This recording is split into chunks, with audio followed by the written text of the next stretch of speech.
Саламатсыздарбы, урматтуу телекөрүүчүлөр. Эфирде жума жаңылыктары маалымат аналитикалык программасы. Студияда мен Нуржанат Жакшылыков.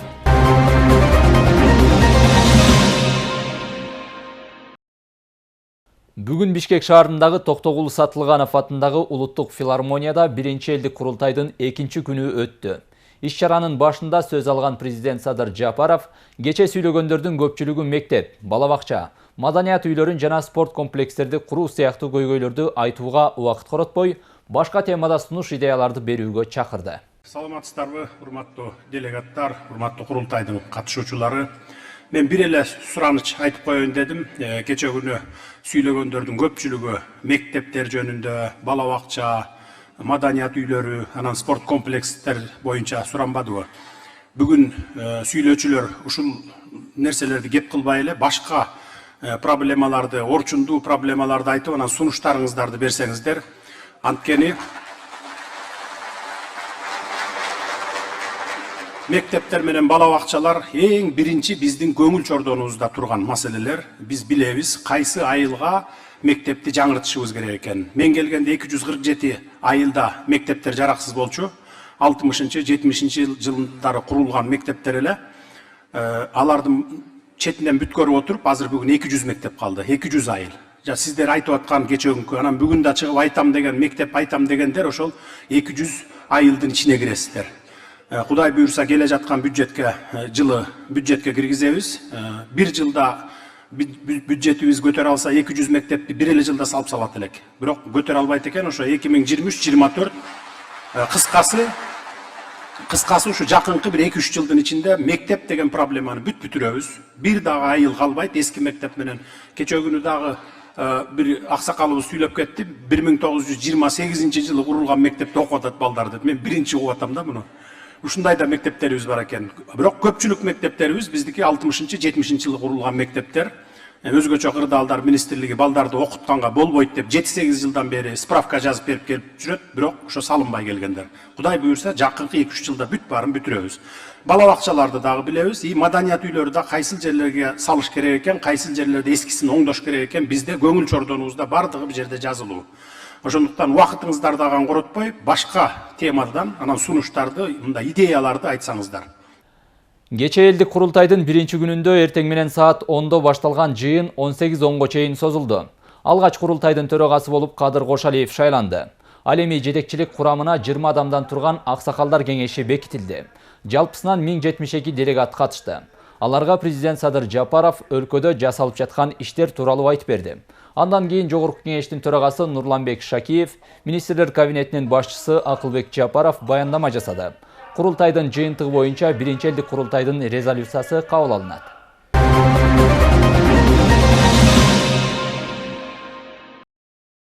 Бакай Ата райондук суу чарба башкармалыгы быйылкы сугат маалын көйгөйсүз аяктады. Бүгүнкү күнгө кийинки жылдын камы көрүлүп жатат. Учурда райондогу бир катар каналдарда бетондоо жумуштары жасалууда. Каналдарды тазалоого эмес, аны бетондоого маани берилүүдө. Муну менен суу коромжуга учурабай, дыйкандардын талааларына жоготуусуз жетет. Көлтүкөк каналы аркылуу Бакай Ата районунун 3 айыл аймагы, тагыраагы Оро, Ботерек жана Бакай Ата айыл аймагындагы 5656 гектар жер суу алат. Жалпы узундугу 14 километрди түзөт. Союз мезгилинде ал бетондолуп курулган, убакыттын өтүшү менен жараксыз абалга келген. Мындан улам быйылкы жылда анын 420 метр жери бетондолгон. Бул жер ошо кароосуз калып абдан талкаланган канал болчу. Мына көрүп атсыздар азыр өзүңүздөр. Мына балдар эметишип атат го. Мына бүгүнкү күндө аз да болсо баягы суудун жоготуу эмес азайды. Мына суудун сыйымдуулугу дагы скоросу да өзгөрдү. Анан бул куюп аткан жер негизинен капремонтко каралган акча болчу. Жазында баягы суу эме болуп калып бүтө албай калганбыз да. Мына азыр ошону бүтүрүп атабыз. Буйрукса, бул жер негизинен өзү 100 метр таманы куюлат бул жердин. Быйылкы берилген пландан 103%ке чыктык. Мындай эме болгон жок да, жылдагыдай эме болгон жок. Проблема болгон жок. Талааларда түшүмдөр жыйналып, сугат өнүктүгү аяктагандан бери суу чарба кызматкерлеринин иши мурдагыдан да көп. Анткени кеч күздө жана эрте жаздан баштап каналдарды оңдоо, тазалоо жана бетондоо иштери жүргүзүлүп келет. Мунун баары кезектеги сугат өнүктүгүн ийгиликтүү өткөрүп алуу үчүн жасалууда. 2022 жылда Кыргыз өкмөтү айыл чарбасы менен ирригация тармагына ири каржылык колдоолорду көрсөтүп, болуп көрбөгөндөй жумуштар аткарылды. Каналдарды жөнгө салуу үчүн быйылкы жылда жер үй алтын кенин иштетүү укугун алган Альянс Алтын компаниясынын алдында түзүлгөн Талас облустук өнүктүрүү фондунун каржылык колдоосу менен Шадыкан айыл аймагындагы Калинин каналынын 1 километр 548 метр жери бетондолду. Бул үчүн 10 миллион 200 миң сом каражат жумшалды. Анын жалпы узундугу 18 километрди түзөт. 1200 гектар жерге суу жеткирет. Майдын этеги июнда ушу суу берип калдык. Жазында башталган ушу 1-2 айдын ичинде бүтүп, жайында бул сезондо суу берилди. Арыгы өзү бул жерде бүтүп калганда көп жыл эми тазаланбай. Анан азыр бетон болгондон кийин бу жерде потеря жок болду, значит.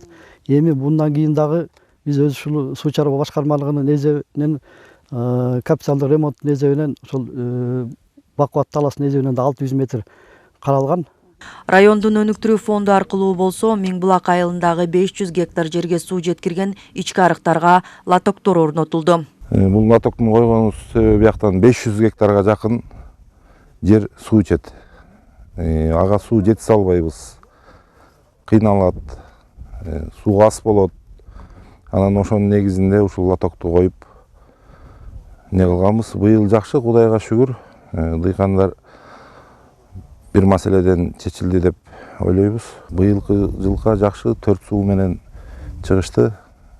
Жакшы, Кудайга шүгүр. Лотоктордун орнотулушунун бирден бир себеби бул камыштар. Анткени алар канчалык тазаланып чабылганы менен кайрадан тез өсүп чыгып, суунун өтүүсүнө тоскоол болуп келген. Натыйжада айдоо жерлерине суу жетпей, суга суу тартыштыгы жаралып келген. Ушу камышты бул жылына 2-3 жолу каскан убактар болуп калат да. Бул камыш мусор келип эле туруп калып, жолго чейин ашып, айылга чейин каптап кеткен учурлар болгон да. Анан кийин ушу негизи ушу камыш башкан жерлер кыйын экен. Азыркы учурда ошо 220 метр коюлду. Анан дагы проект жазгазы өнүктүрүү фондко таштаганбыз 3 миллионго чейин. 1 километр 200 метр. Азастан болсо дагы 200 метр, 300 метрден болсо да кое берсек, бул баягы жылышта элге суу ичине бат келет, расход да азаят деген ниеттебиз да. Район акими Алгынбай Маровдун маалыматында ирригация системаларын иретке келтирүү жумуштары аткарылган иштер менен токтобойт.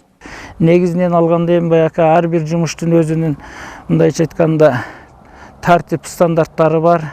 Эми жер канал болгондон кийин суудун жоготулуу дагы көбөйт экен. Ошого биз бетондолуп, же болбосо кээ бир жерлерге ушул лоток коелу деп эме кылып атабыз. Жалпы сан районубузда Кудайга шүгүр. Негизги кирешесин айыл чарбасынан алган бул аймак 2022 жыл айыл чарба жана ирригация тармагында жасалган иштер жемиштүү болгондугун белгилешет. Рахат Бейшелиева, Чыңгыз Букошев, Бакай Ата району.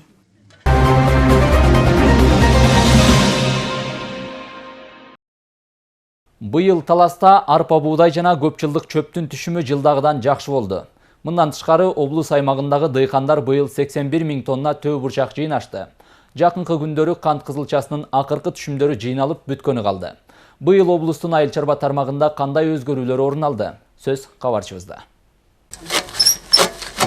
Тилек Жакшылыков Талдыбулак айылынын тургуну. Быйыл дыйкандын үлүш жериндеги көп жылдык чөбү жакшы болуп кубандырган. Мындан тышкары дыйкан арпадан дагы мол түшүм алган. Айтымында быйыл Россиядан келген сапаттуу үрөндөн алып эккен. Үрөн мамлекет тараптан камсыздалып, 4% менен 2 жылга насыяга берилген. Быйыл негизи той жакшы болду. Сугарбай эле арпаны чабып алдык негизи. Жана Россиядан келген урукту алганбыз. Мына жакшы экен. Кирменина 1 гектардан 4 тонна алдык го дейм. Чөптүн түшүмү да жакшы болду быйыл. Биринчи абыктан 5 гектардан 1,5 миң түк алдык. Ал экинчи абыгы 450-500 жакын түк бар. Быйыл Талас областынын дыйкандары кылкандуу дан эгиндерин салыштырмалуу көп айдашкан. Жалпы област боюнча 11.300 гектар эгилген. Анын 8.405 гектары буудай, калганы арпа. Дыйкандардын түшүмү дагы жылдагыдан быйыл жакшы болду. Салыштырмалуу буудайдан 7-8 центнерге түшүмдүүлүк жогору болду. Арпадан эле 7-8 центнерге түшүмдүүлүк жогору болду.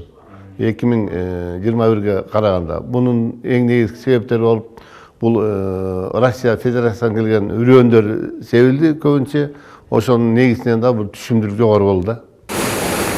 Быйыл дыйкандардын төп бурчагынын түшүмү орто болду. Жалпы облус боюнча дыйкандардын аракети менен 81 000 тонна бурчактын түшүмү жыйналды. Дыйкандардын бурчагын ишкерлер сапатына жараша сатып алышууда. Дыйканда кымбатыраак саткысы келет. Анан айтат, мен фасоль ири, чоңураак, эми өйдө көтөрүп бербейсиңби дейт. Анан багы дыйкандын көзүнө чоң көрүнгөнү менен багы элей келгенде кээ бирлер майда чыгып калат. Аны көтөрө албай каласың. Эгер айтып аткандай болуп өйдө ири болуп калса, баасын өйдө кылып алып кетебиз. Ошол моменттер болот да дайыма. Рыноктун ичинде фасолдор канчалык азыраак болсо, баалар да өйдө кетет.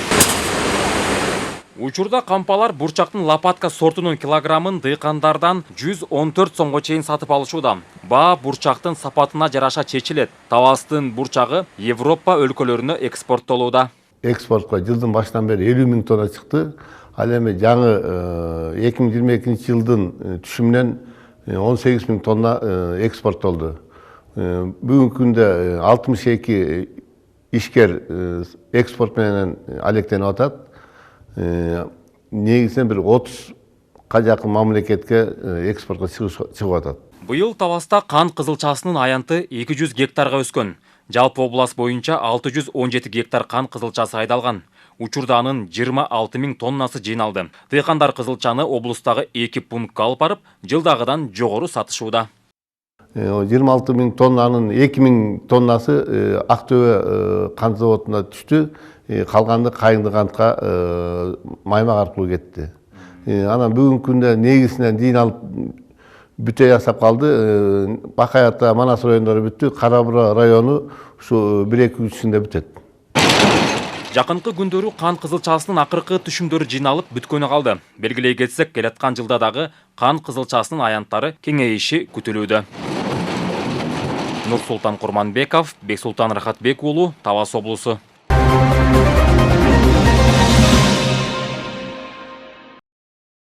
Жыл сайын күн сууктагандан тартып сасык тумоого чалдыккандардын саны кескин түрдө көбөйөт. Быйыл дагы мезгилдүү сасык тумоо күч алып, айрыкча мектепке чейинки жаш балдар арасында көбөйүп жатканын дарыгерлер билдирүүдө.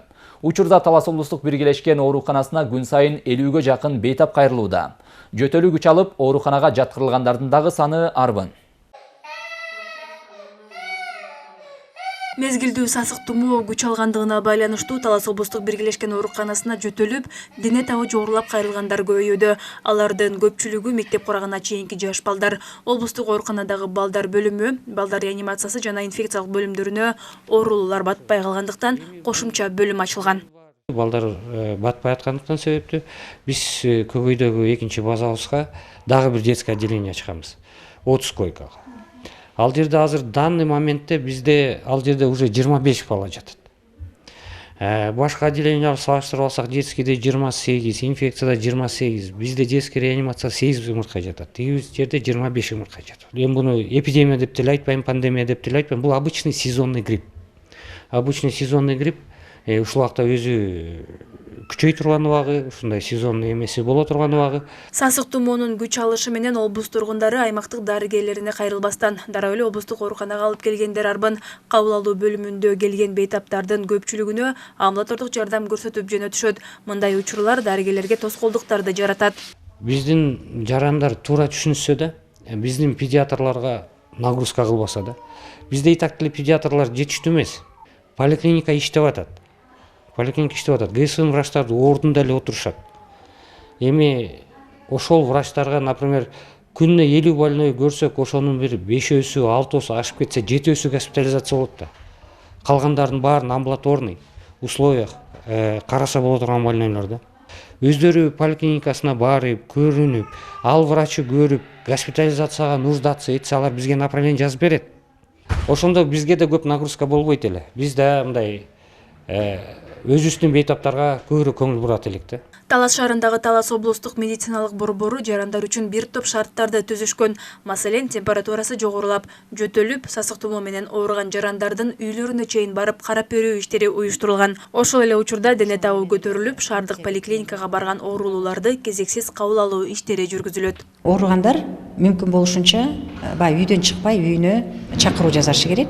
Бул учурда жеңил түрлөрү боло турган болсо телефон аркылуу врач байланышат дагы өзүнүн баягы сунуштамаларын, назначениясын жасайт.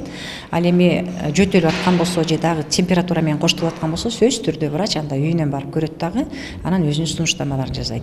Биздин элибиздин арасында адатка айланып калган, кичине эле ооруп кала турган болсо стационардык жардамга кайрыла беришет.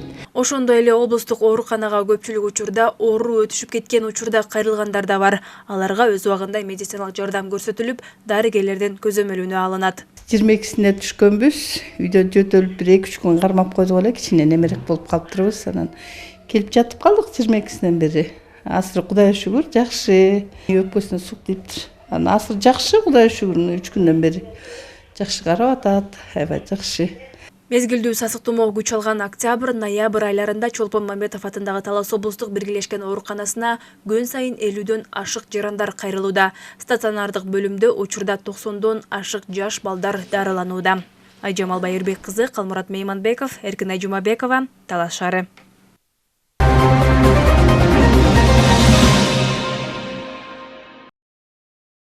Таласта 180 адамдан ВИЧ-СПИД илдети аныкталган. Анын 76 аялдар болсо, 103 эркектер. Жыл сайын СПИДке чалдыккан жарандардын саны өсүүдө. Алсак, быйылкы жылы эле 21 жаран ВИЧ-СПИД илдетин жуктуруп алган. 1-ноябрдан баштап 1-декабрга чейин СПИДтин алдын алуу боюнча акция уланууда. 1-декабрь бүткүл дүйнөлүк СПИДке каршы күрөшүү күнү. Бул илдет алгачкы жолу 1981 катталган. ВИЧ иммунитеттин жетишсиздикти пайда кылуу менен СПИДтин өнүгүшүнө алып келет. Бүткүл дүйнөлүк саламаттыкты сактоо уюмунун маалыматына ылайык, дүйнөдө ВИЧ инфекциясын жуктурган адамдардын саны күн санап өсүүдө. Алсак, Талас облусунда 180 жаран СПИД жуктуруп алгандар. Бул сан каттоого алган гана жарандардын саны. Ал эми өз ден соолугу үчүн кайдыгер карап, дарыгерлердин текшерүүсүнөн өтпөгөн дагы канча адам ВИЧ инфекциясын алып жүргөнү белгисиз дешет дарыгерлер. Эң өкүндүргөнү биздин областта бул көбүнчө жаштарыбыз. 20 жаштан 49 жашка чейинки жарандар бул 87% түзөт. Абдан өкүнүштүүсү бул жаңы үй бүлө күтүп, балдарды тарбиялап, эмгекке жарандуу кезинде ушул оорууну жугузуп алат. Көбүнчө айтып атабыз, жыныстык жол менен жана чет жака иммиграцияга барып иштеп келишет, үй бүлөсүн тыштап, ошол жактан келгендердин арасында 65% ошолордун арасынан табылып атат да. Талас облусундагы СПИД борборунун маалыматында акыркы 2 жылда облус аймагында ВИЧ инфекциясын жуктурган жарандардын саны өстү. Алсак, ушул жылдын 21-ноябрына чейин эле 21 адам СПИД жуктуруп алган. Быйылкы жылдын эсебинен 7 кош бойлуу айым бар болчу биздин учетто, 7-өөтөн төрөп алышты аман эсен. Эми ал балдарга азыр 1,5 жылга чейин биздин көзөмөлүбүздө болот. 1,5 жылдан кийин, 18 айдан кийин кайрадан анализ алабыз. Эгер ошол анализ отрицательный болсо, анда бул дени сак балдар болот. 21 кылымдын чумасы аталган СПИДтин алдын алуу боюнча 1-ноябрдан 1-декабрга чейин жарандарга маалымат берүү максатында атайын 1 айлык жарыяланды. Башкы максат жергиликтүү жарандарга ВИЧ инфекциясы тууралуу маалымат жеткирүү. Тегерек столго катышкан облус башчысынын орун басары Кыял Жанузакованын айтымында ВИЧ инфекциясы боюнча көпчүлүк жарандардын маалыматы жоктугу дарттын күчөшүнө себеп болууда дейт. Бирок ошого карабастан бүгүнкү күндө баягы экономикалык жактан активдүү жаш курагындагы адамдардын сыртка чыгып жанагы маселелер эч кандай эмеси жок, жыныстык катнашка барганы, ошол башка жактан келип жуктуруп келгени, байкабай, билбей калып жуктурган, ушунун баардыгы кандайдыр бир деңгээлде билиминин, маалыматынын жоктугунан. Анан ошондуктан муну чогуу чараны иш алып барышыбыз керек. Албетте муну акция деп 1 айлык кампания уюштурулуп атат, бирок бул 1 айлык менен чектелип калбаш керек. Дарыгерлер маалыматында ВИЧ инфекциясы жуккан малда 2 жумадан кийин белгилери билине баштайт. Алгач адамдын дене табы 10 күндөн ашык көтөрүлүп, тердеп алсыздык башталат. Андыктан ар бир жаран өз ден соолугу үчүн 1 жылда 1 жолу дарыгердин текшерүүсүнөн өтүү менен СПИДке анализ тапшырууну унутпашы керек. Бегай Масымбаева, Бексултан Рахатбек уулу, Эркинай Жумабекова, Талас шаары.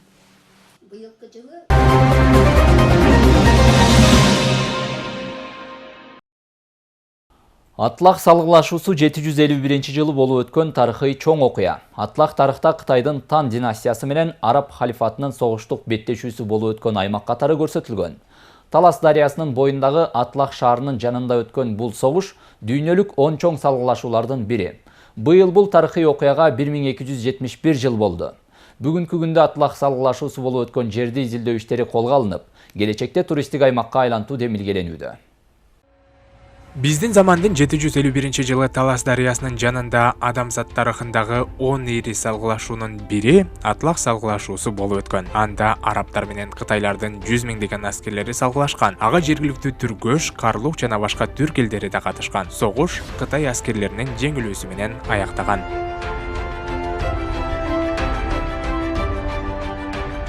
Былтыр бул тарыхый окуянын 1270 жылдыгына карата Талас шаарында Талас салгылашуусу жана анын тарыхый мааниси аттуу эл аралык илимий практикалык конференция өтүп, соңунда резолюция кабыл алынган. Илимий практикалык конференция Талас мамлекеттик университетинин тарыхчы окумуштуулары тарабынан демилгеленип, долбоорлор жазылып, бүгүнкү күндө изилдөө иштери жүрүп келет. Ушул жыйнакты Талас салгылашуусуна арналган жыйнакты бекер чыгарып берди. Бул конференциянын илимий, бул жерде жалаң гана Талас салгылашуусуна арналган илимий эмгектер. Кечээ Талас мамлекеттик университетинде Атлах салгылашуусунун тарыхый маданий мурас катары илимий теориялык негиздемеси аттуу тегерек стол болуп өттү. Университеттин тарыхчы окумуштуулары илимий баяндамаларды жасап, чакырылган меймандар менен талкуу болду. Мындан кийинки этапта археологиялык казууларды жүргүзүү пландалып атат. Буюрса ал экинчи этабында ошондой археологиялык казуулар жүргүзүлүп, анан Талас салгылашуусунун так орду аныкталып, Атлах шаарынын пайдубалы, ошонун урандылары дагы такталса, бул кыргыз тарыхы үчүн чоң, жетишкен ийгилик болот деп ойлойбуз.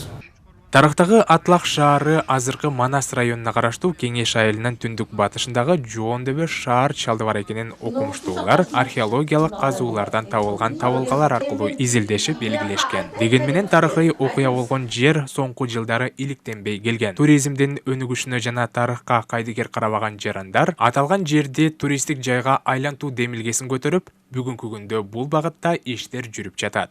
Былтыркы жылдын 15 ноябрында 251 токтом менен жумуш тобу түзүлгөн. Биз ошонун мүчөсүбүз, ошодо турган Миргазы, мен Касымолдуке, ошол топ мүчөсүбүз. Анан 2 ай мурун келип, ошол комиссия менен келип, дагы бир чоң чогулуш өткөрүп, эл менен жер жөнүндө. Эми азыр чоң жер керек болуп атат. 400 гектарда айтам, 400 болбосо да бир 200 гектарга чейин болуп калса деген ниет менен чогулуштар болду. Тарыхчы Моймол Жусупова Таластын аймагында орун алган тарыхый жайларды илимий жактан изилдеп, коомчулукка таанытууда бир топ эмгектерди жасап, Атлах салгылашуусу боюнча да изилдөө иштерин алып барууда. Маани мазмунун кийинки жаш муундарга жеткиликтүү так жеткирүү үчүн биз учурда мындай илимий изилдөө иштерди, иликтөөлөрдү жүргүзүп жатабыз. Жана 2021 жылы Кыргыз Республикасынын билим берүү жана илим министрлиги тарабынан жарыяланган конкурста ушу илимий долбоорду утуп алып, учурда терең изилдеп жатабыз. Тарыхчы окумуштуулардын да эмгеги зор. Мен оюмча өзүнүн бир жыйынтыгын берет деп ойлойм. Кылымдарды караткан тарыхый окуя дагы да изилденип, жалпы элдик мааниге ээ болуп, такталган маалымат кабарлар менен мазмуну байып, улуу мураска айланышы керектигин окумуштуулар белгилешти. Адилет Артыкбеков, Бексултан Рахатбек уулу, Нурлан Иманалиев, Талас шаары.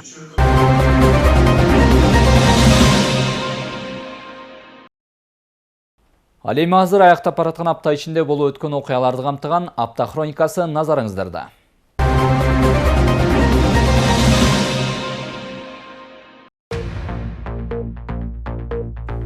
21 ноябрь дүйшөмбү. Бул күнү президенттин Талас облусундагы ыйгарым укуктуу өкүлүнүн биринчи орун басары Канимет Осмонбеков жана Бакаята, Карабура, Манас райондорунун акимдери, айыл өкмөт башчыларынын катышуусунда Карабура районунда жергиликтүү өз алдынча башкаруу бирикмеси, Швейцария өкмөтү тарабынан каржыланган жергиликтүү деңгээлде кызмат көрсөтүүлөрдү жакшыртуу долбоору менен биргеликте Талас облусунун Карабура, Бакаята жана Манас райондорунун муниципалитеттери үчүн долбоор менен тааныштыруу семинарын өткөрдү. Долбоордун негизги максаты муниципалдык кызматтарды жакшыртуу, Анын ичинде айылдарды көрктөндүрүү, элди ичүүчү таза суу менен камсыздоо кызматын турукташтыруу, турмуш тиричилик калдыктарын чыгаруу, коомдук жайларды жарыктандыруу, ар түрдүү иримдерди ачуу менен жаштарга, балдарга ыңгайлуу шарттарды түзүү жана башка кызматтарды сапаттуу жана жеткиликтүү көрсөтүү боюнча башкаруу системасын түзүү.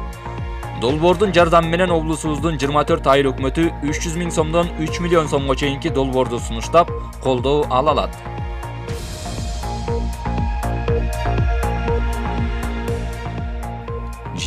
ноябрь шейшемби. Бул күнү Кыргыз Республикасынын президентинин Талас облусундагы ыйгарым укуктуу өкүлчүлүгүнүн жыйындар залында координациялык кеңеш менен кезектеги отуруму болуп өттү. Кеңешмеге облус жетекчисинин орун басары Кыял Жанызакова башында турган тийиштүү мекеме уюмдардын жетекчилери катышты. Отурумда 3 негизги маселе каралды. Алар COVID-19 илдетине каршы эмдөө, адамдын папиллома вирусуна каршы эмдөө жана ВИЧ-СПИД оорусун алдын алуу. Координациялык кеңешменин соңунда калкка түшүндүрүү иштерин күчөтүү зарылчылыгы белгиленип, тиешелүү мекемелердин жетекчилерине тапшырмалар берилди. Мындан сырткары бул багыттагы аткарылып жаткан иштер ортого салынып, буга чейинки берилген тапшырмалардын аткарылуусу да такталды.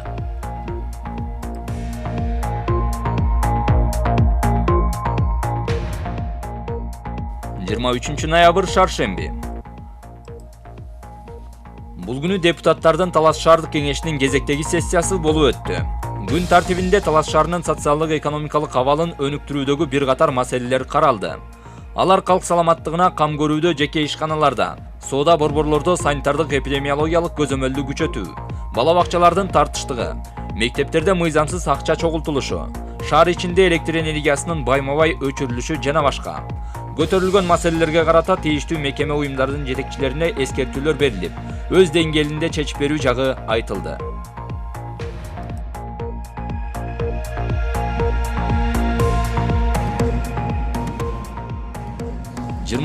ноябрь бейшемби.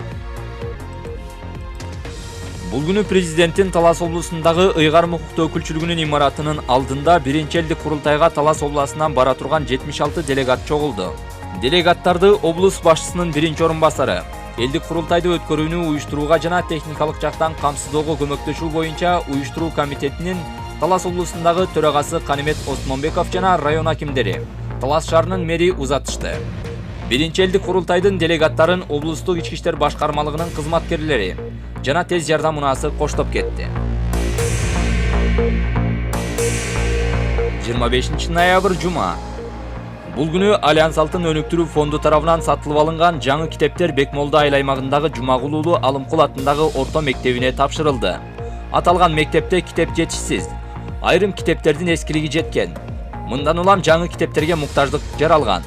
Компаниянын өкүлдөрү бир гана Бекмолда айыл аймагы менен чектелген жок. Талас шаарындагы номер 4 орто мектебине дагы жаңы китептерди тапшырышты. Аталган китептер Таласта жок болгондуктан Бишкек шаарынан тапшырык менен алынган. Белгилей кетсек, Альянс Алтын өнүктүрүү фондунун каржылоосу менен бул күнү жалпы 4 мектепке 420 китеп бөлүштүрүлдү. Сиздер апта хроникасы менен тааныштыңыздар.